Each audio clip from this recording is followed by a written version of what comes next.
Superfast 100 आपके साथ मैं हूं चित्रा त्रिपाठी। नमस्कार, मैं हूं शीतल राजपूत। बिहार की राजधानी पटना में आज छात्रों और पुलिस के बीच जोरदार संघर्ष देखने को मिला। पुलिस वालों ने यहां प्रदर्शन कर रहे छात्रों पर जमकर लाठियां बरसाई। प्रदर्शनकारी छात्रों को दौड़ा दौड़ा कर पीटा, जिससे कई छात्र घायल हो गए। ये छात्र विधानसभा का घेराव करने जा रहे थे, लेकिन पुलिस किसी भी छात्र को आगे नहीं बढ़ने देना चाहती थी। छात्रों को डाक बंगला चौराहे पर ही रोक दिया गया और छात्रों को खदेड़ने के लिए पुलिस ने जमकर डंडे बरसाए। विधानसभा को जाने वाली सड़क घंटों जंग का मैदान बनी दिखाई दी।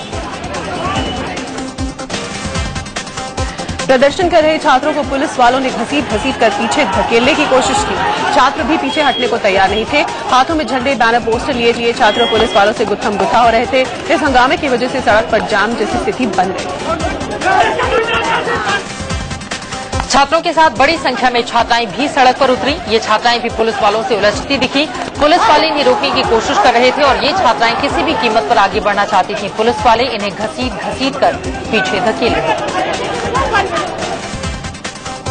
पटना यूनिवर्सिटी के ये छात्र यूनिवर्सिटी में हॉस्टल और वी को हटाए जाने की मांग कर रहे थे। अपनी मांगों को लेकर ये विधानसभा का घेराव करने की कोशिश में थे। पुलिस ने इन्हें रोकने की कोशिश की तो वो उनसे भिड़ गए और मारपीट पर उतर आए।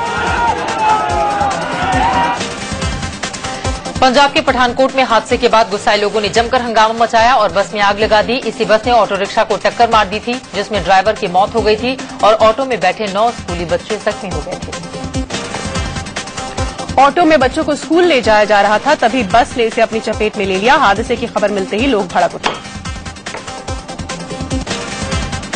पठानकोट में ऑटो को टक्कर मारने वाली बस को आग के हवाले करने से पहले लोगों ने बस में जमकर तोड़फोड़ की। पत्थर डंडे से बस के शीशे तोड़ दिए गए और इतने से भी मन नहीं भरा तो बस को ही फूंक दिया।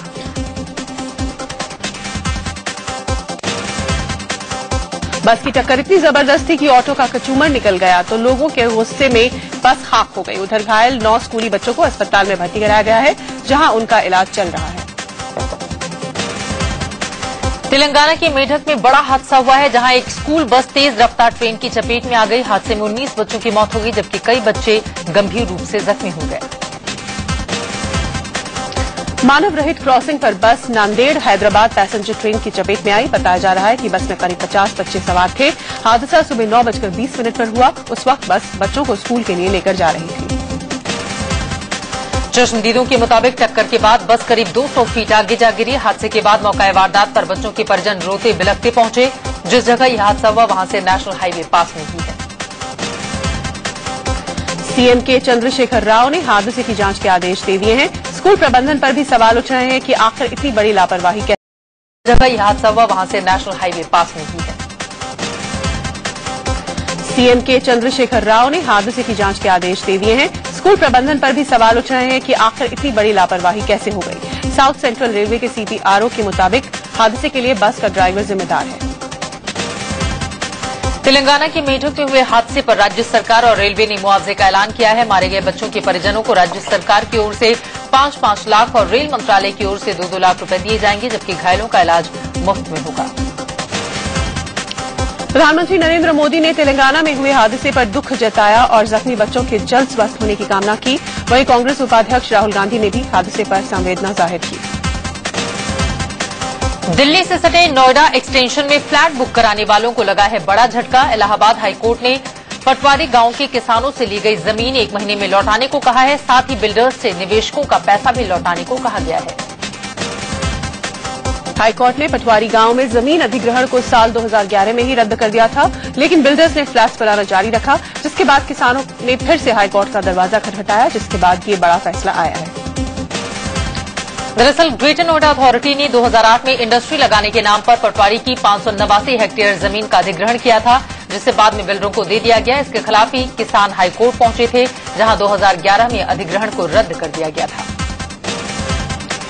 इस फैसले से दर्जनों बिल्डर्स के प्रोजेक्ट्स के साथ साथ अथॉरिटी के 2 रेजिडेंशियल सेक्टर्स प्रभावित हुए हैं। साथ ही यहां बनने वाले दर्जनों इंजीनियरिंग, मेडिकल, मैनेजमेंट कॉलेजेस और स्कूलों पर भी संकट के बादल मंडराने लगे हैं। इलाहाबाद हाईकोर्ट के इस फैसले के बाद नोएडा एक्सटेंशन के जो प्रोजेक्ट प्रभावित हुए हैं उनमें आम्रपाली, अरिहंत, निराला, पटेल, नियोन, सुपरटेक, देविका, एमरावेल, वेलेंसिया, ऑर्डन, अजनारा जैसे बिल्डर्स की इमारतें हैं। विदेशों में जमा कालाधन लाने का दावा करने वाली मोदी सरकार की फजीहत बीजेपी के ही एक सांसद ने करा दी। लोकसभा में सांसद निशिकांत दुबे ने कह दिया कि जिंदगी में कभी भी स्विट्जरलैंड से कालाधन नहीं लाया जा सकता। माननीय वित्त मंत्री जी, स्विट्जरलैंड के बैंक में आप किसी भी बिजनेसमैन से पूछेंगे, क्योंकि आप बड़े वकील हैं और आपके सभी लोगों से संबंध है, जिंदगी में कभी भी स्विट्जरलैंड से हम ब्लैक मनी नहीं ला सकते। वित्त मंत्री अरुण जेटली की मौजूदगी में झारखंड के गोड्डा से बीजेपी सांसद निशिकांत दुबे ने यहां तक कह दिया कि भले ही हमारी पार्टी कालाधन लाना चाहती हो, लेकिन सच ये है कि कालाधन आ ही नहीं सकता। आप पार्टी हमारी ब्लैक मनी लाना चाहती है, हम सारे मेंबर ऑफ पार्लियामेंट ने ये लिख कर दिया है कि हम लोग किसी की संपत्ति जो है विदेश में नहीं है। जिंदगी में कभी भी स्विट्जरलैंड से हम ब्लैक मनी नहीं ला सकते। कालाधन कभी नहीं आने के बीजेपी सांसद निशिकांत दुबे के इस बयान के बाद कांग्रेस को बोलने का मौका मिल गया। कांग्रेस के नेता राजीव शुक्ला ने कहा कि अब बीजेपी इसी तरह से देश को गुमराह करती रहेगी। भाजपा की तरफ से कहा कि 10 महीने तो भूल जाओ कि महंगाई पे कोई काबू होगा, 10 महीने तो अभी प्राइस रहा है जो महंगाई होती रहेगी, उन्होंने अपने बजट भाषण में कहा। अब निशिकांत ने अगर कह दिया कि ब्लैक मनी भी नहीं आने वाली है, तो अब जान लो कि बीजेपी ने सिर्फ गुमराह किया, लोगों को धोखा दिया। निशिकांत दुबे के बयान के बाद सरकार की ओर से सफाई दी गई। केंद्रीय मंत्री कलराज मिश्र ने कहा कि सरकार कालाधन लाने को लेकर प्रतिबद्ध है और इसे लाकर रहेगी। सरकार ब्लैक मनी को लाने के लिए वादा कर रही है, एसआईटी बनाई गई है, लेकिन बीजेपी के ही एक सांसद निशिकांत दुबे पार्लियामेंट में बोलते हैं कि स्विट्जरलैंड से कालाधन कभी वापस नहीं आ सकता। देखिए, सरकार ने जो फैसला किया है उसको पूरा करेगी। प्रधानमंत्री नरेंद्र मोदी ने कानून मंत्रालय से कहा है कि सांसदों के खिलाफ लंबित आपराधिक मामलों की जल्द सुनवाई के लिए पहल की जाए। अपने चुनाव प्रचार के दौरान मोदी ने वादा किया था कि सत्ता में आने पर वो ऐसे कदम उठाएंगे जिससे लोगों को साफ सुथरी सरकार मिल सके। गोवा के एक मंत्री ने कहा है कि प्रधानमंत्री नरेंद्र मोदी भारत को एक हिंदू राष्ट्र के तौर पर विकसित करेंगे। बीजेपी के सहयोगी महाराष्ट्र गोमांतक पार्टी के नेता दीपक धवालीकर ने ये बयान विधानसभा में दिया। दीपक धवालीकर कॉर्पोरेशन मिनिस्टर हैं। कांग्रेस ने दीपक धवालीकर के बयान को दुर्भाग्यपूर्ण बताया है। राशिद अलवी ने कहा है कि ऐसे बयान मोदी की ही मुश्किल बढ़ाएंगे। दुर्भाग्यपूर्ण है, देश को बर्बाद कर देने वाला स्टेटमेंट है, लेकिन सबसे ज्यादा परेशानियां ये इस तरीके के बयानात जो खड़े करेगा वो नरेंद्र मोदी जी के रास्ते में करेगा। गुजरात विधानसभा से आज हैरान करने वाली तस्वीरें सामने आई। यहां सत्ता पक्ष और कांग्रेस विधायकों के बीच जमकर हाथापाई हुई। इस दौरान कांग्रेस विधायक अश्विन कोटवाल के कपड़े फाड़ दिए गए। साबरकांठा के खेड़ ब्रह्मा से कांग्रेस विधायक विधानसभा में शराबबंदी को लेकर सरकार से कार्रवाई की मांग कर रहे थे। इसी दौरान उनकी सत्ता पक्ष के विधायकों से झड़प हुई और उनके कपड़े फाड़ दिए गए। भारतीय टेनिस खिलाड़ी सानिया मिर्जा को तेलंगाना का ब्रांड एम्बेसडर बनाए जाने का बीजेपी ने विरोध किया है। तेलंगाना विधानसभा में बीजेपी विधायक दल के नेता के लक्ष्मण ने राज्य सरकार के इस फैसले का विरोध करते हुए कहा कि सानिया पाकिस्तानी बहू हैं, इसीलिए उन्हें ब्रांड एम्बेसडर नहीं बनाया जाना चाहिए। बीजेपी नेता के लक्ष्मण का कहना है कि सानिया महाराष्ट्र में जन्मी और बाद में हैदराबाद आकर रहने लगी। उन्होंने पाकिस्तानी क्रिकेटर शोएब मलिक से निकाह किया, इसलिए वो स्थानीय नहीं है। लक्ष्मण ने सानिया को पाकिस्तानी बहू करार देते हुए कहा कि सानिया इस सम्मान के लायक नहीं है। बीजेपी नेता ने कहा कि सानिया मिर्जा ने अलग तेलंगाना राज्य बनाने के लिए चलाए जा रहे अभियान में कभी हिस्सा नहीं लिया।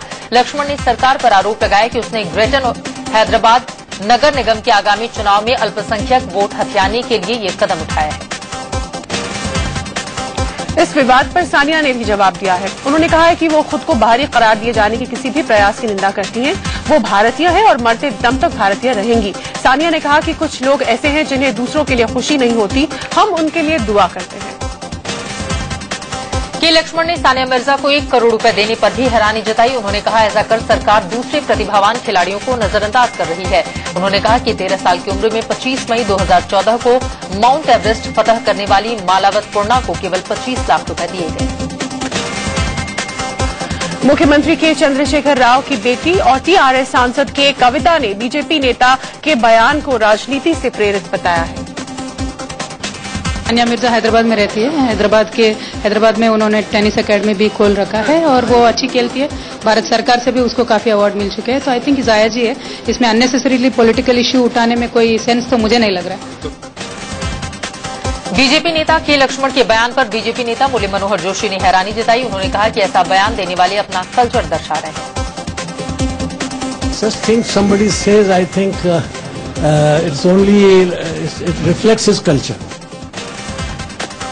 शिवसेना ने भी सानिया को तेलंगाना का ब्रांड एम्बेसडर बनाए जाने पर ऐतराज जताया है। सामना के संपादक प्रेम शुक्ला ने कहा है कि क्या देश में कोई और इस लायक नहीं कि उसे ये सम्मान दिया जाता। सांप्रदायिकता है क्या भारत में जो है और पूरी हैदराबाद और तेलंगाना में कोई ब्रांड एम्बेसडर बनने लायक सुंदर स्त्री नहीं है, बढ़िया खिलाड़ी नहीं है, कोई उपलब्धि वाले कोई जो है लोग नहीं है। कांग्रेस ने बीजेपी नेता के लक्ष्मण के बयान पर आपत्ति जताई। मनीष तिवारी ने कहा कि इस समाज के ध्रुवीकरण और माहौल को बिगाड़ने की कोशिश है। एक कोशिश की जा रही है कि समाज में ध्रुवीकरण किया जाए और जो एक सांप्रदायिक सद्भाव का माहौल है उसे बिगाड़ा जाए। केंद्र सरकार ने सानिया मिर्जा के ब्रांड एम्बेसडर बनाए जाने पर सवाल खड़े करने वाले बीजेपी नेता के लक्ष्मण के बयान से किनारा कर लिया है। This is not the BJP position. Sania is pride of India and therefore if somebody is making some other statement that is not correct. BJP RSS की आज हुई अहम बैठक में अमित शाह की नई टीम की तस्वीर तय हुई है। आरएसएस से बीजेपी में भेजे गए शिव प्रताप और राम माधव को बीजेपी में बड़ी जिम्मेदारी मिलेगी। बीजेपी आरएसएस में समन्वय पर भी जोर दिया गया। केंद्रीय मंत्री नितिन गडकरी के घर पर हुई बैठक में अमित शाह, राजनाथ सिंह के साथ साथ संघ से भैयाजी जोशी, कृष्ण गोपाल, सुरेश सोनी भी मौजूद थे। संघ ने बीजेपी को सलाह दी कि दिल्ली में जोड़तोड़ कर सरकार बनाने की जगह चुनाव में जाना चाहिए। बैठक में विधानसभा चुनाव पर भी चर्चा हुई। तय हुआ कि महाराष्ट्र में शिवसेना से बराबर सीटें मांगी जाएंगी। पार्टी ने झारखंड और हरियाणा में अकेले ही चुनाव लड़ने के संकेत दिए हैं। साथ ही जम्मू कश्मीर में पूरी ताकत से पार्टी चुनाव में उतरेगी। रोजेदार को जबरन रोटी खिलाने की कोशिश करने वाले शिवसेना सांसद राजन विचारे के खिलाफ दिल्ली हाईकोर्ट में जनहित याचिका दायर की गई है। एक एनजीओ ने अर्जी में कहा है कि सांसद की हरकत मौलिक अधिकारों का हनन है। रोजेदार के मुंह में जबरन रोटी ठूसने वाली शिवसेना सांसदों की हरकत पर सरकार कल संसद में जवाब देगी। संसदीय कार्य मंत्री वेंकैया नायडू ने कहा कि पूरे मामले की जानकारी लेने के बाद ही सरकार बयान देगी। रोजेदार को जबरन रोटी खिलाने की कोशिश करने वाले शिवसेना सांसदों के खिलाफ कांग्रेस के छात्र संगठन एनएसयूआई ने मोर्चा खोला। शिवसेना सांसदों के खिलाफ बैंगलोर में भी हल्ला बोल हुआ। युवा कांग्रेस के कार्यकर्ताओं ने शिवसेना सांसदों के खिलाफ प्रदर्शन किया। महाराष्ट्र के मंत्री पद से इस्तीफा देने वाले नारायण राणे ने कांग्रेस उपाध्यक्ष राहुल गांधी से दिल्ली में मुलाकात की और अपनी बातें रखी। महाराष्ट्र में कांग्रेस एनसीपी का गठबंधन टूट की कगार पर है। सीट बंटवारे को लेकर बात नहीं बनी है। दरअसल एनसीपी ने महाराष्ट्र के 288 विधानसभा सीटों में से आधी सीटें चुनाव लड़ने के लिए कांग्रेस से मांगी हैं।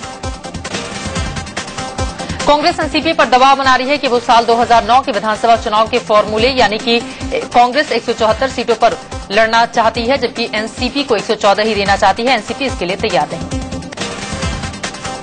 एनसीपी से बात बनते न देख कांग्रेस ने अकेले चुनाव लड़ने के संकेत भी दे दिए हैं।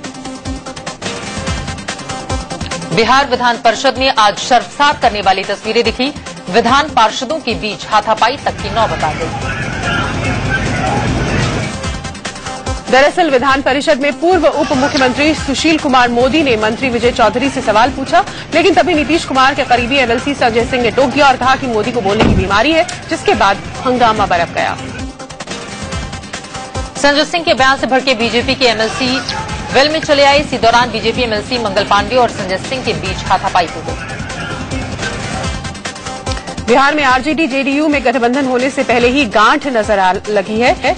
10 विधानसभा सीटों के लिए होने वाले उपचुनाव को लेकर लालू प्रसाद यादव और नीतीश कुमार में बात नहीं बन पा रही है। हालांकि आरजेडी सुप्रीमो लालू प्रसाद यादव का दावा है कि अभी सीटों को लेकर कोई बातचीत नहीं हुई है। मोदी कैबिनेट ने इंश्योरेंस सेक्टर में विदेशी निवेश को मंजूरी दे दी है। आज कैबिनेट की हुई बैठक में इंश्योरेंस में एफडीआई पर चर्चा हुई और विदेशी निवेश 26 से बढ़ाकर 49% करने का फैसला किया गया। मोदी सरकार ने महंगाई पर लगाम लगाने के लिए खुले बाजार में गेहूं बेचने का फैसला लिया है। कैबिनेट की हुई बैठक में यह तय किया गया। मोदी सरकार ने मनरेगा के नियमों में बदलाव किया है और अब मनरेगा के तहत 60% काम कृषि क्षेत्र में होगा।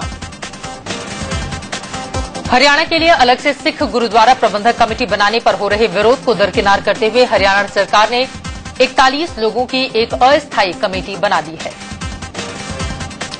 केसरीनाथ त्रिपाठी ने पश्चिम बंगाल के नए राज्यपाल के रूप में शपथ ले ली। सूत्रों से खबर है कि बीजेपी के वरिष्ठ नेता लालजी टंडन राज्यपाल बनना नहीं चाहते। इस बाबत उन्होंने प्रधानमंत्री नरेंद्र मोदी से मुलाकात की। दिल्ली की राजनीति में शीला दीक्षित को बुलाने की मांग के विरोध में पूर्व कांग्रेस विधायक भीष्म शर्मा ने सोनिया गांधी को पत्र लिखकर शीला दीक्षित का विरोध किया है। हाईकोर्ट की लखनऊ बेंच ने कांग्रेस अध्यक्ष सोनिया गांधी को नोटिस भेजा है। रायबरेली के एक शख्स ने सोनिया पर चुनाव से पहले अल्पसंख्यक वोटों का ध्रुवीकरण करने का आरोप लगाते हुए अर्जी लगाई। जस्टिस मार्कंडे काचू के खुलासे पर सुप्रीम कोर्ट में एक और जनहित याचिका दायर की गई है। अर्जी में कहा गया है कि तत्कालीन कानून मंत्री और यूपीए सरकार की भूमिका की जांच हो। मध्य प्रदेश के व्यापम घोटाले को लेकर दिल्ली में कांग्रेस विधायकों ने जंतर मंतर पर धरना प्रदर्शन किया। मध्य प्रदेश के उज्जैन में भारी बारिश से शिप्रा नदी उफान पर है। शिप्रा का जलस्तर सामान्य से 5 फीट ऊपर बह रहा है। उज्जैन में बाढ़ का पानी सड़कों और रास्तों पर भर गया है। कई भवन और मंदिर आधे से ज्यादा डूबे हुए दिखाई दे रहे हैं। गुजरात के नाडियाद में भी लगातार हो रही बारिश से जनजीवन अस्त व्यस्त हो गया है। यूपी में भी कई जगह भारी बारिश से बाढ़ के हालात बने हुए हैं। आजमगढ़ में घाघरा नदी का जलस्तर बढ़ने से कई इलाके पानी में भर गए हैं। उधर लखीमपुर खीरी में भी जौहरा नदी का जलस्तर बढ़ने से कई इलाकों पर बाढ़ का खतरा मंडराने लगा है। जम्मू के गजनूसू मढ़ इलाके में बादल फटने से कई गांवों में बाढ़ जैसे हालात बन गए हैं। महाराष्ट्र के विदर्भ में पिछले कई दिनों से लगातार हो रही बारिश से जनजीवन अस्त व्यस्त हो गया है। और वहीं दूसरी तरफ उत्तर प्रदेश के बस्ती में उस वक्त हंगामा खड़ा हो गया जब एक सेवा योजन अधिकारी की पत्नी ने बीच सड़क पर उसकी धुनाई शुरू कर दी। सेवा योजन अधिकारी की पत्नी को खबर मिली थी कि उसका पति एक लॉज में किसी महिला के साथ अय्याशी कर रहा है। मुंबई के एक मॉडल ने एक वरिष्ठ आईपीएस अधिकारी पर रेप का आरोप लगाते हुए पुलिस में शिकायत दर्ज कराई है। पीड़ित लड़की स्ट्रगलर मॉडल है। आरोपी आईपीएस सिविल प्रोटेक्शन में डीआईजी के पद पर तैनात है। मुंबई में एक महिला ने 2 लड़कों पर चलती कार में गैंगरेप का आरोप लगाया है। महिला के मुताबिक लिफ्ट के बहाने कार के अंदर 2 लड़कों ने उससे दरिंदगी की। दिल्ली के राजौरी गार्डन इलाके में एक लड़की ने अपने प्रेमी पर शादी का झांसा देकर रेप करने का आरोप लगाया है। लखनऊ रेप और हत्या केस में सीएम अखिलेश यादव ने कहा है कि मामले की गंभीरता देखते हुए उन्होंने एक जांच कमेटी बनाई है। झारखंड के गिरिडीह में पुलिस और सीआरपीएफ की टीम ने नक्सलियों का बंकर ध्वस्त कर दिया। बिहार के औरंगाबाद में नक्सलियों ने लैंडमाइन से धमाका कर पुलिस इंस्पेक्टर का घर उड़ा दिया। दिल्ली के नंदनगरी इलाके में 2 दिन पहले हुए आपसी विवाद में घायल ग्रेजुएट छात्र की मौत हो गई।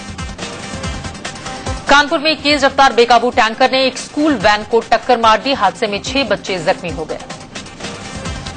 गुजरात के जूनागढ़ के जंगल में खूंखार तेंदुओं ने एक घर में सोए हुए लोगों पर हमला कर दिया। दिल्ली के करोलबाग इलाके में लोगों को कांवड़ियों के चलते भारी परेशानी का सामना करना पड़ रहा है। दरअसल यहां पर एक बस स्टैंड पर कांवड़ सेवा शिविर लगा दिया गया है। मुंबई के जेजे हॉस्पिटल में हुए एक ऑपरेशन में डॉक्टरों ने एक लड़के के मुंह से 232 दांत निकाले। सर्जरी करने वाले डॉक्टर मुंह के अंदर एबनॉर्मल मोरल दांत में उग रहे इतने दांतों को देखकर हैरान रह गए थे। जल्द ही 4 धाम यात्रा को साल भर चलाने के इंतजाम किए जा रहे हैं। अब इन शीतकाल प्रवास वाली जगहों को विकसित करके लगातार 4 धाम यात्रा चलाने की योजना बनाई जा रही है।